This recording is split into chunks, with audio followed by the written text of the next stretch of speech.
On today's episode, everything county fair. Welcome to the front. Let's go. To the Front, the show that answers questions for stock show families. Presented by TTF Nutrition, livestock supplements that get you to the front.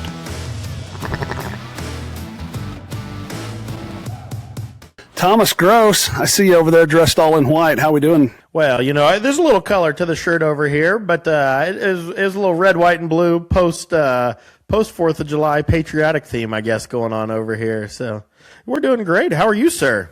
I got up this morning in a mood to support our old buddy down in Georgia, so you can't hardly see that, but I'm rocking the Blue Ribbon Show Supply camo here.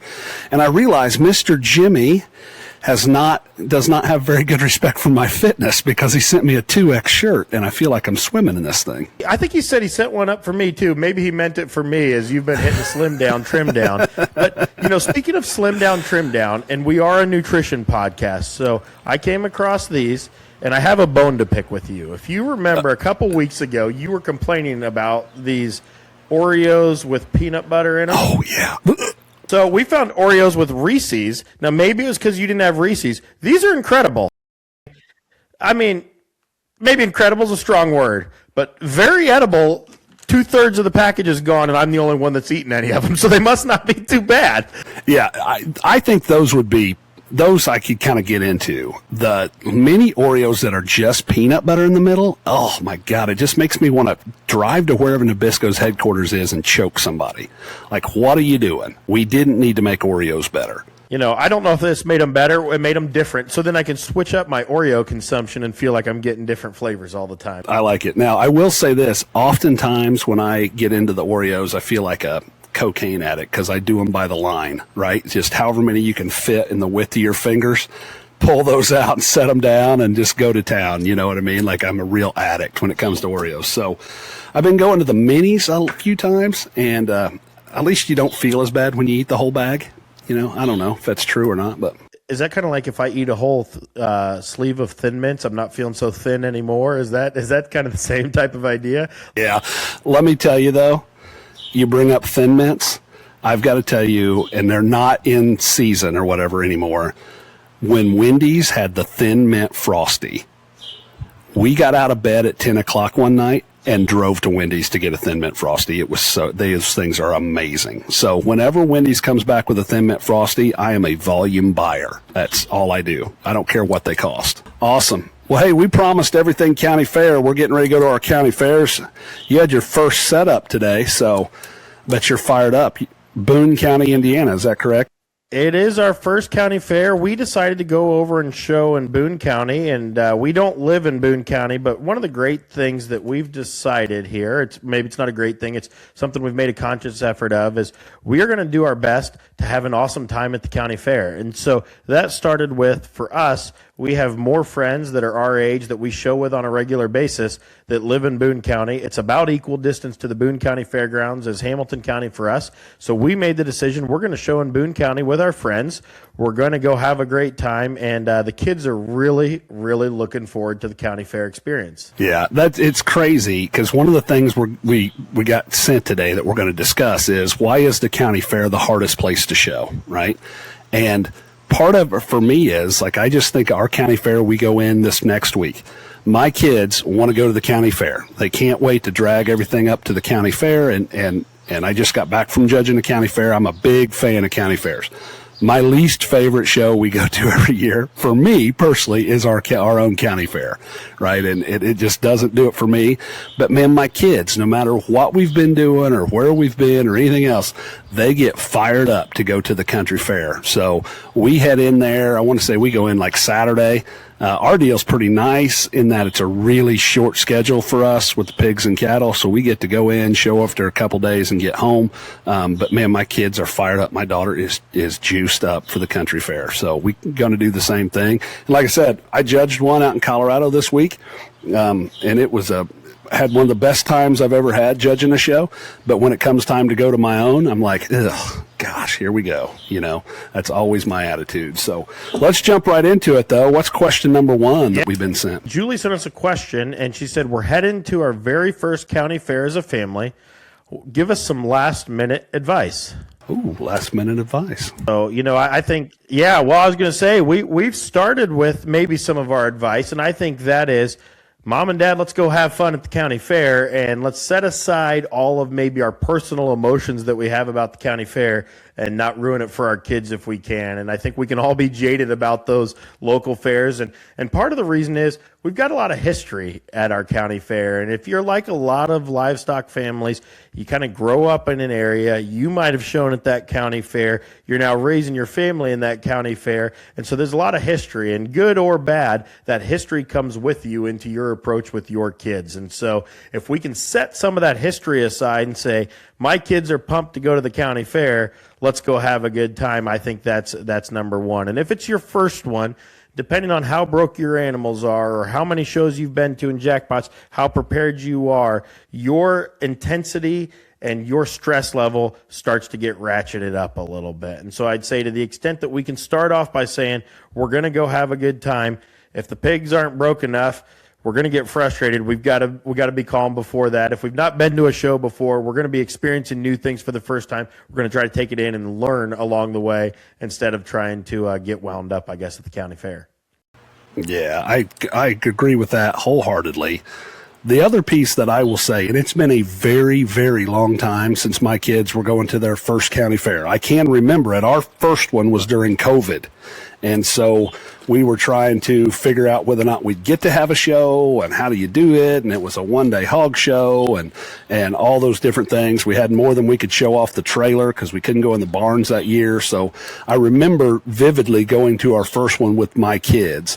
The thing I would tell about anybody going to their first one is allow your kids to enjoy all the things that happen at the county fair besides showing livestock, right? And I would have that advice anytime you go to any show that has multiple things, right? You're wearing a hat from NJSS. That's a great example of where there's a lot going on besides just showing your pig. And my advice to every parent is allow your kids just to be kids and go enjoy the county fair as much as you can with still getting your responsibilities done, and let them enjoy the whole experience of the county fair, right? It's crazy. I whine about the county fair every year. In reality, me and my wife met at our county fair, right? It was, a 4-H romance, I guess you could say, as odd as that is. But like, great things happen at the county fair. You just got to let the kids go enjoy it. And I'm with you 100%. Lord knows I made the joke on the mic when I was judging that show that I was the most competitive person in the ring. And, all those kids out there showing that night, I told them I'd trip them all to win a foot race. And I would. I would trip you if we were in a foot race and I didn't think I was going to win. That's kind of the competitive nature I have. And man, that can really, really make it tough for you, and it can really make it tough for everybody around you. And so as much as you can, put that away and let your kids just go be kids and run around and enjoy their friends and do all the things you can do at a county fair that you don't get to do anywhere else. That's my advice to people. We've made this comment quite a bit that sometimes lowering expectations is the number one way to have a good time and still enjoy this. And that's the biggest thing for me is, man, when you go to the county fair, just don't go with expectations and just enjoy yourself. And if you can do that, I promise you it'll be a lot more fun for however many days you're there. Here's the other thing that I've thought about is we're thinking about what can we take to the county fair. And it's a little different than some of the national pig shows that we go to because maybe we get some lawn space and we've got animals in different barns. And so we're taking our goats and our pigs. So we're going to be running back and forth. And so we're going to be taking a few more things and we're going to set up camp outside. But the number one thing that I think that we need to have a conversation about is what snacks are we going to bring to the county fair? The great thing with the moms in our group is they're each going to take a day and bring a different awesome meal to the county fair, right? And so we've got food planned out. But when the food's in check and we've got our animals along with us, and the kids are running around having a good time, I can't imagine anything that's a whole lot better than that right there. Yeah. The food's going to have to be on point for me to enjoy it. I will tell you this. We've got some really good friends. I've mentioned them on here before, Pam and Andon Bucher, that are buddies of ours, and we're in the pig barn and the cattle barn, and they are too, so we're pretty tight with them. Pam Bucher makes the best chocolate chip cookies on the planet. And so there are chocolate chip cookies from Pam Bucher available every day, and I will enjoy a lot of them. So I made sure that I had my appointment with my diabetic doctor last week so that I don't have to go the week following a week of Pam Bucher's chocolate chip cookies. You talked about Pam Bucher's chocolate chip cookies, and I still have the text message saved where Pam texted me and said, I gave Tony 2 plates of cookies. Make sure you get one of those. Never saw those cookies. So I'm going to be at your county fair to steal a few of those cookies, I think, that I'm deserved. So if you don't have any left for you, you know why. I'm not going to say Pam Bucher says untruthful things, because she's a wonderful person, and I'm sure that's not true, but sometimes she gets confused. And what she meant, when she said 2 plates, what she meant was she gave me 2 cookies and then told me they were both for me. So I apologize for Pam's error. I will lecture her about that and make sure more cookies come our way. Okay. Excellent. Well, so I think last minute advice, have fun. And then any other last minute advice would, from a animal standpoint, I think, as we think about what we're going to pack, kind of make your list ahead of time and be prepared for a lot of situations. Pack hydrate with you. It's hot this week across the Midwest. It's supposed to be hot next week. I was just at a county fair yesterday where several people told me we are having a hard time keeping enough liquid in our animals. It is so hot in here.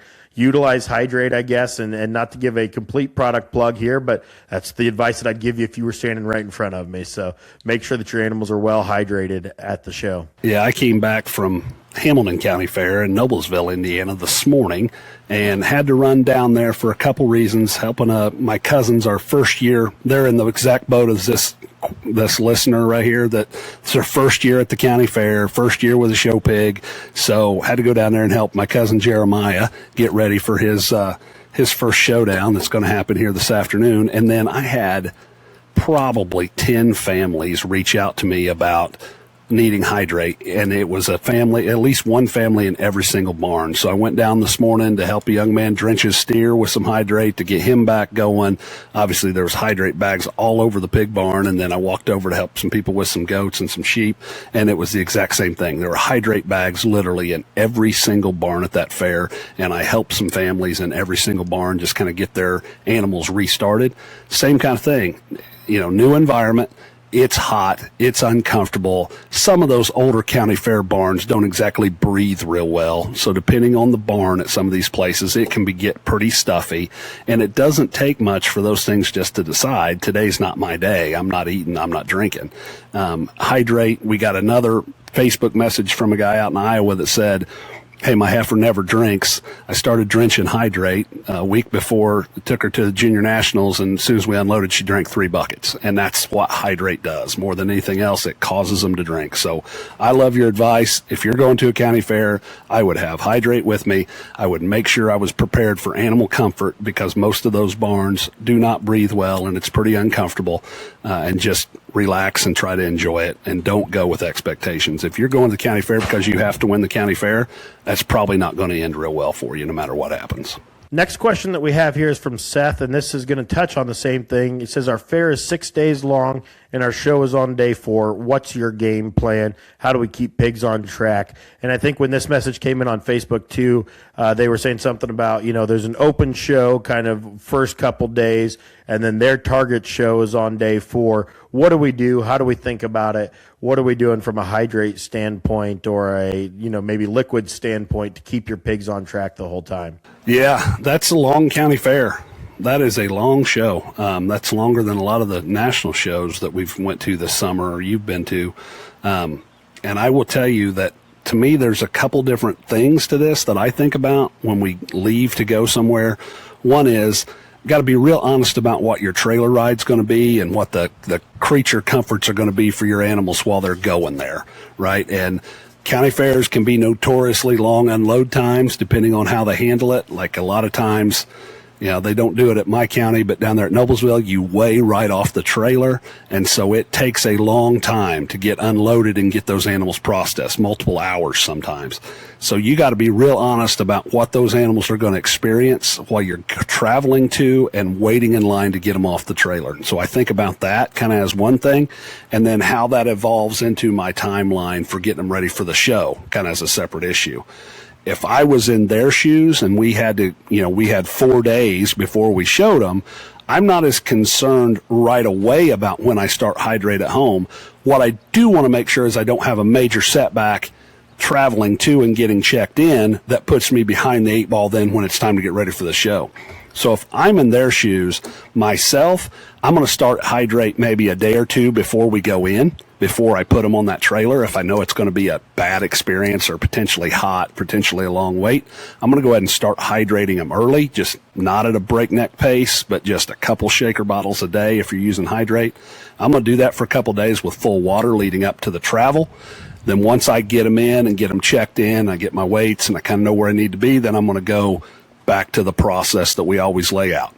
2 to 3 shaker bottles a day, 2 scoops per shaker bottle. I'm going to start it as soon as I get in there, and I'm going to go up through the day of my show. And I got 4 days till I'm trying to show them. So that's what I'm going to do. I always think about it in 2 parts. One is what's it going to be like getting them in, and then what's it going to be like getting them ready for the show. So that's kind of what I'm thinking. What goes through your mind? Yeah, I think the other thing that we can get sidetracked by are all the ancillary things that are going to go on at the county fair. And I think this person, when they sent this question in, showmanship was one day, open show was a day, the junior show, which it sounded like is the junior show is what they really cared about, was on another day. And what I will tell you, it's hard to have your livestock maxed out and on point multiple days in a row. And so showmanship, yes, we want them to look nice, but we probably don't need to have them maxed out from a fill, feed, and hydration standpoint. Your open show, we'd love to perform well at that, but if that's not the one that's your target show and your target show's the next day, maybe we don't fill them up with everything they will eat and drink and have them all the way as juicy as they can be the day of the open show. We keep the main goal in mind with everything we're doing, and it leads to us having a better chance to reach our goals. So when our family sets our goals, they're for that junior show. They're not for the open show that's going to happen there. Yes, we've got showmanship goals as well, but as far as maxing out your livestock, keep that main goal in mind. And if your main show's on day 4, we're going to back up, start that hydrate regiment 3 or 4 days ahead of time, work our way into it. And then the night before the show is when I'm going to have them really pretty full and really full of liquid if I can. That way on show day, our muscles are fully hydrated and ready to go. I probably don't do that going into the open show and then expecting them to get up in the heat and kind of fill all the way back up again the day of the open show and then the night before of our junior show. So keep the main goal in mind when we're filling and hydrating these animals. I see that mistake happen a lot. I've made that mistake several times too, and so that's why I can kind of give that reminder to everybody. Yeah, no doubt. I am pretty bad about getting them too juicy too early. And if I'm in that case where I'm going to have multiple days, those things are going to hit the ring. I think you got to pick a day, like you said. And if you're like me and you're like, well, maybe a little more for open show, and I don't want to get beat by that one on the open show day, you got to have somebody in your corner that can take a feed scoop out of your hand, right? And make you sit down and make you commit to your plan. I always felt like if I really wanted to be good on a diet, what I needed to hire was somebody to slap cookies out of my hand when I was getting ready to put one in my face. And sometimes I need that at a pig show, like Tony. Put the feed cup down. He does not need any more. Sometimes that person is you. Other times you're not around, and when you're not around, I do a poor job. So, yeah, that's my advice too. Is if you're not for sure, if you can make yourself behave, get somebody to help you. Get somebody that's willing to get in your grill kindly and say, well, "That's enough for today." But here's what I can promise you. I'm never slapping a cookie out of your hand. I don't think it's worth the risk of doing that. So I'm going to let you have your cookie. Yeah. And here's the other thing. I don't want you to slap one out of my hand either. Oh, I won't. If you're making a bad decision, I'm going to jump right in and help you. I'm all about, but I will run amok with you like nobody you've ever met, but don't expect me to lead us in a positive direction. I'm probably not capable.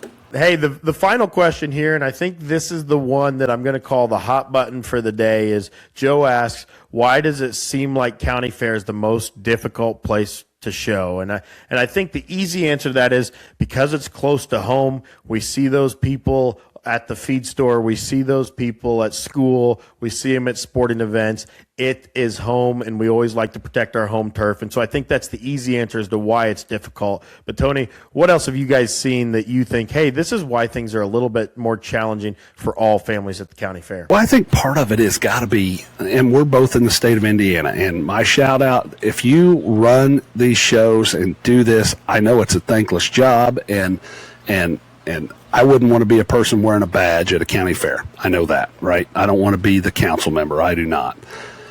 But I think part of it's got to start with just registering and getting things signed up for the 4-H program in the state of Indiana is really cumbersome, right? And I mean, your family went through it. We had, 8 or 9 different pigs to sign up, plus 3 calves. And man, it was a multiple hour process to get those things put into that 4-H online website. Then once you do that and you try to make sure you didn't make any mistakes, then you got to go through a totally different system, through the fair entry system, just to get them officially signed up for the county fair. And again, make sure you don't make any mistakes, right? And I think that alone gives me heartburn, right? And makes me kind of get a sour taste in my mouth for just the 4-H system. And I don't know who designed it. I'm not trying to call out. I know that your extension agent, nobody in your local county had anything to do with it, and there's nothing they can do to change that. But man, I'm not a fan of that system. It is not very user-friendly. So that's part of it for me is like, oh, here we go. We can go to a national show. We can jackpot every weekend, and I can sign those things up from my phone and move on, right? And when I go to the county fair, it is, man, I got to get all my paperwork out, and I got to spend multiple hours just getting them enrolled for 4-H. I think that's part of it, you know. I will say this, our good friend, collective good friend, Nathan Day, put a post out on this similar subject on Facebook. He had a comment on a post, and his comment was this: he's now to the point where he's helping with his county fair, right? A lot of people his age down there at Noblesville are kind of running that deal now. He said basically there's 2 kinds of rules that they got to come up with. Some of them are exactly why we think rules come out, because somebody was, upset about something, and so now it's no fitting, or somebody got mad because pigs went outside of the barn, and so now they can't do that. Some of those are exactly the reasons you think they are. Others are the fact that they have to deal with all different types of families, all different types of showmen over the entire array, from first time to, quote unquote professional. And certain things you have to govern to the middle, right? And so what might seem like a rule's beneath you for one reason or the other is very helpful for the middle or the other end of the spectrum from where you are.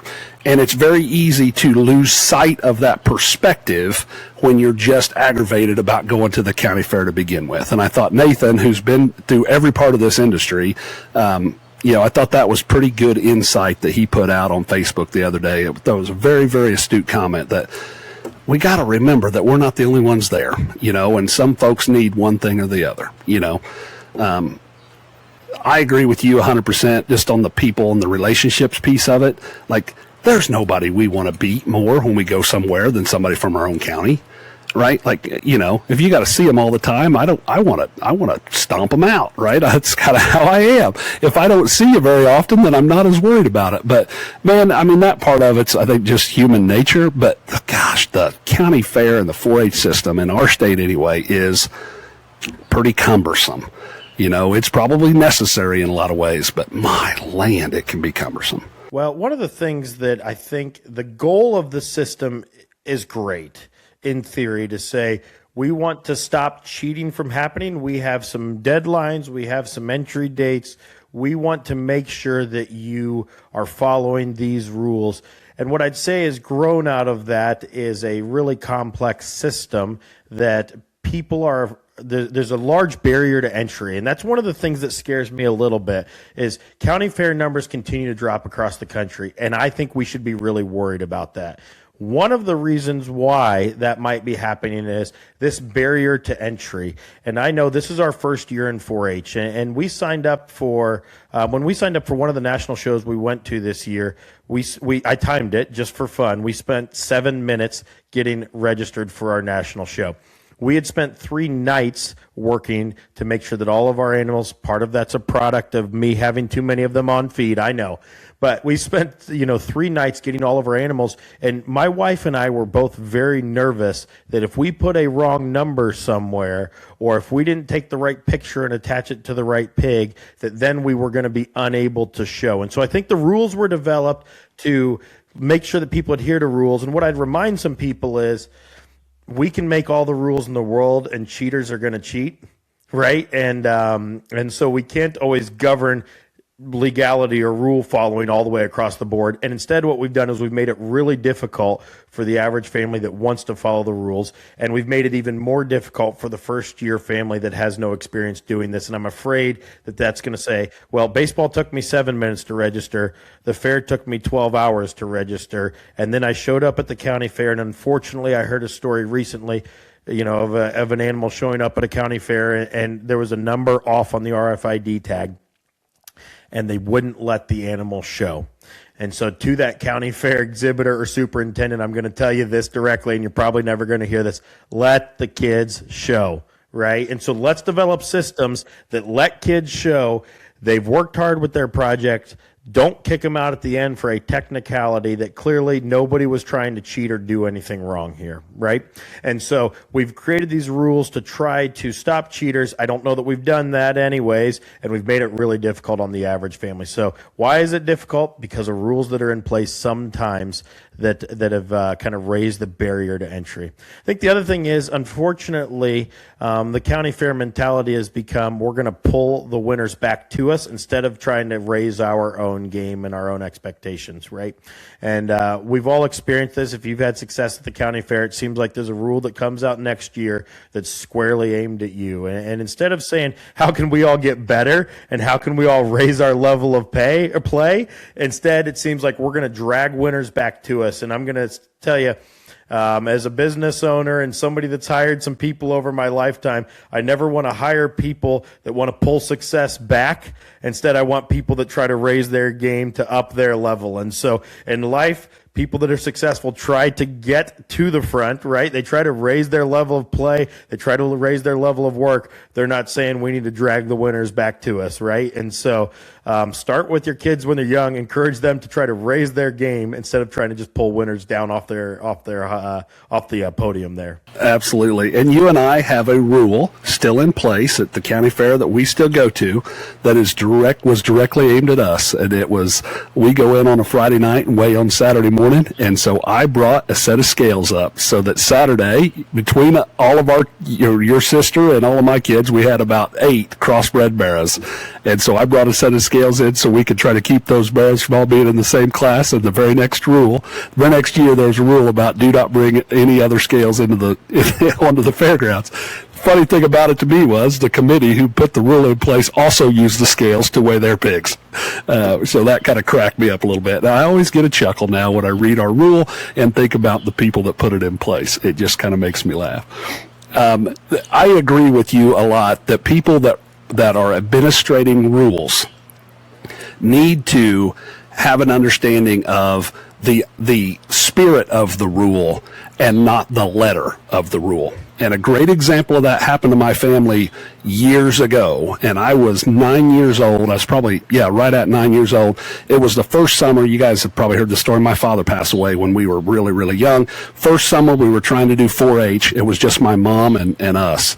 And I was trying to read ear notches as a 9-year-old, and I transposed them. The barrow was a 6'5", and I put him down as a 5'6". He was not allowed to show, not allowed to be in the auction. It was my older sister's pig. And that's a great example of spirit of the rule, not the letter of the rule, right?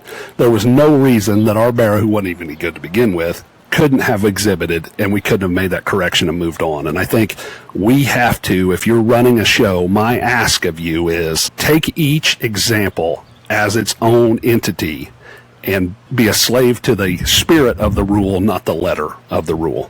Because we make this too hard, and we're too punitive to some mistakes that are not in any way trying to get somebody an advantage. And we kick people out, and I guarantee you, that was the last year either one of my sisters showed, right? Now, I kept doing it because because it was a love of mine, but we lost 2 exhibitors at that fair because of that, you know. And we're not at a spot where we can afford to run people off, right? We need to be pretty welcoming and pretty open on this deal if you want your numbers to continue to climb or even just stop going down. And so that's my ask of anybody with a badge that administrates rules. Be a slave to the spirit of the rule, not the letter of the rule. I think if we can all do that, and everybody chill out, try to enjoy your community, enjoy things going on at your fair besides just trying to win whatever show you're in, I think county fairs could be great again. Is that our hashtag for the day? Make county fairs great again? Is that, I think somebody uses that as a tagline. I want to make some hats. Yeah, that's it for me. Make county fairs great again. There's been a couple things that I've been, as I've judged shows this summer, a couple things have been highlights of my Grand Drive speeches. One of them is, man, we need to be more grateful. I think just as an entire industry, as an entire community, I think about everybody needs to be more grateful for the opportunities that we have. And then I think make county fairs great again is going to be part of it. So my big shout out, though, to the El Paso County Fair in Colorado. I just got back. I was out there this week. I think that's one of the best smaller county fairs in terms of the way they're ran and their livestock committee and how great those people are out there. They do a phenomenal job. So if you're listening in, my hat's off to you because you guys were awesome. And me and my wife went with me. We had a wonderful time out there. Well, guys, there's a lot to unpack there. And, you know, we could go on for way too long about county fairs. And I think at the same time, you know, Tony, you and I are both, we can get negative about them every once in a while too. So I guess I want to leave everybody with a little bit of a positive note. Go to your county fair with a good attitude. Go with a smile. Know things aren't going to go perfectly. Do what you can to volunteer and help out. Most of those volunteers are underappreciated and overworked. It is a lot to put on a county fair. It's different than a jackpot show. Things are way different. Your local people there didn't set a lot of these rules, right? And so be helpful with them. Have a good time at the county fair. Enjoy the time with your family. Amen. To the front, baby. To the Front has been brought to you by TTF Nutrition. Livestock supplements that get you to the front.